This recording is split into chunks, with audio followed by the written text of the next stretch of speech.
Freedom వేరుశనగ నూనెతో వంటింటి ఊరగాయలకు మన ఊరి రుచిని తెచ్చేద్దాం. అమరావతి మాస్టర్ ప్లాన్ని చూసిన వాళ్ళకి ఎవరికైనా కానీ అమరావతిలో అన్నీ అమరుతున్నాయి కానీ సముద్రం లేదు అనేటువంటి ఒక దిగులు వస్తుంది. అమరావతికి సముద్రం ఏంటి అనేది ఆసక్తికరమైన అంశంగా కనిపించవచ్చు. హైదరాబాద్కి సముద్రం తెస్తాం, అలానే సముద్రం లేని రాష్ట్రాలకు సముద్రం ఇస్తాం అనేటువంటి చర్చలు జరుగుతున్నటువంటి తరుణంలో ఆంధ్రప్రదేశ్ రాజధాని అమరావతి నిర్మాణం పూర్తయ్యేలోపు అమరావతికి అతి సమీపంలో ఒక బీచ్ని కూడా డెవలప్ చేయాలనేటువంటి ఆలోచనతో ఆంధ్రప్రదేశ్ ప్రభుత్వం ఉంది. ఈ క్రమంలో అమరావతి ప్రాంతానికి అతి సమీపంలో ఉండేటువంటి బీచ్గా సూర్యలంక బీచ్, అంటే బాపట్ల తీరంలో ఉన్నటువంటి బీచ్ని రాష్ట్ర ప్రభుత్వం ప్రత్యేకంగా డెవలప్ చేయాలని చెప్పని ఒక నిర్ణయం తీసుకుంది.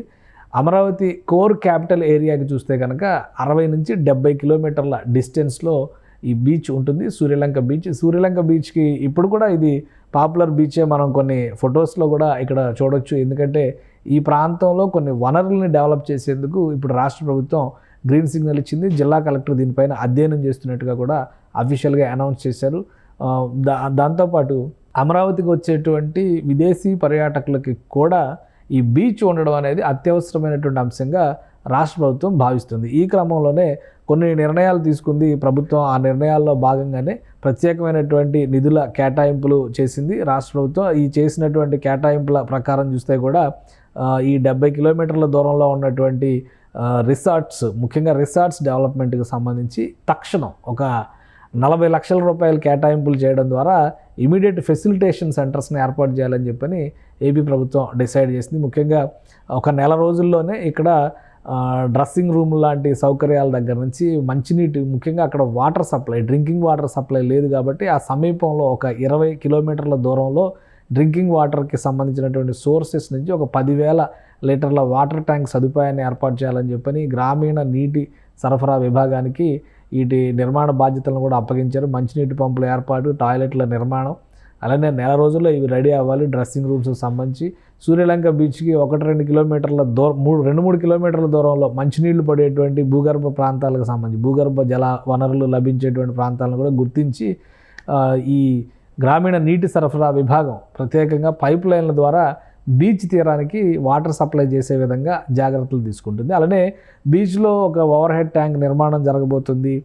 రోజుకు కనీసం 3 నుంచి 4 వేల మంది వస్తారనేటువంటి ఒక అంచనా ఉంది కాబట్టి ఓపెన్ షవర్లో ఏర్పాటు చేయాలి. ఎందుకంటే సముద్రం నీరు ఉప్పు నీరుతో ఉంటుంది కాబట్టి అందులోంచి బయటకు వచ్చిన తర్వాత మంచి నీళ్ళతో స్నానం చేయడం అనేది బాడీ కూడా రిఫ్రెష్ అవుతుంది. అందుకని ఓపెన్ షవర్లు ఏర్పాటు చేసేందుకు 80 ఓపెన్ షవర్లు ఏర్పాటు చేసేందుకు ఏర్పాట్లు చేస్తున్నారు.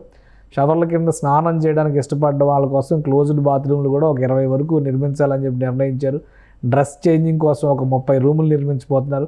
సో వీటన్నిటినీ కూడా అఫీషియల్గా డిస్ట్రిక్ట్ కలెక్టర్ ఒక అనౌన్స్మెంట్ రూపంలో రిలీజ్ చేశారు. దీనికోసం తక్షణం ప్రభుత్వం ఒక 40 లక్షల రూపాయల నిధుల్ని విడుదల చేసింది. ఎందుకంటే ఉగాది నుంచి ఒక టార్గెట్ పెట్టుకుంది రాష్ట్ర ప్రభుత్వం. అమరావతిలో పెద్ద ఎత్తున యాక్టివిటీస్ చేయాలి. ఆ యాక్టివిటీస్కి తగ్గట్టుగా విదేశీయాల నుంచి, అలానే దేశంలోని ప్రముఖ సంస్థల నుంచి అనేక మంది ప్రతినిధులు ఆంధ్రప్రదేశ్కి వచ్చేటువంటి అవకాశం ఉంది. వాళ్ళందరికీ కూడా ఆంధ్రప్రదేశ్లో ఉన్నటువంటి ప్రత్యేక వనరుల్ని షోకేస్ చేయాల్సినటువంటి అవసరం ఉందని చెప్పని రాష్ట్ర ప్రభుత్వం భావిస్తుంది.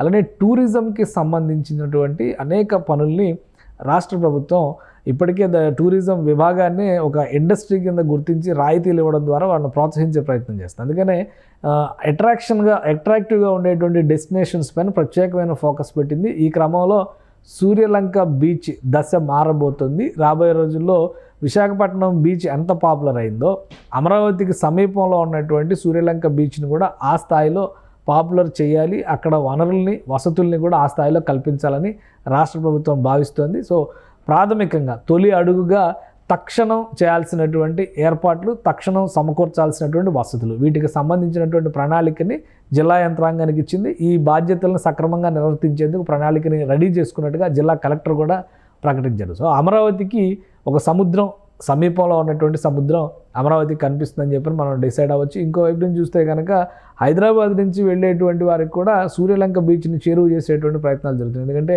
నకరేకల్ మీదుగా వెళ్ళేటువంటి జాతీయ రహదారిని అమరావతి నుంచి అలానే బీచ్ వరకు వెళ్లే విధంగా ఈ జాతీయ రహదారిని 2 దశలుగా విస్తరించేటువంటి ప్రణాళికను కూడా రాష్ట్ర ప్రభుత్వం కేంద్రం ముందర పెట్టింది. సో ఇవన్నీ కలిసి వస్తే అమరావతి సమీపంలో ఉండేటువంటి ముఖ్యమైన బీచ్గా సూర్యలంక బీచ్ మరింత పాపులర్ అయ్యే అవకాశాలు కనిపిస్తున్నాయి. సుమన్ టీవీలో మీ పర్సనల్ అండ్ బిజినెస్ ప్రమోషన్స్ కోసం కింది నెంబర్కి కాంటాక్ట్ చేయండి.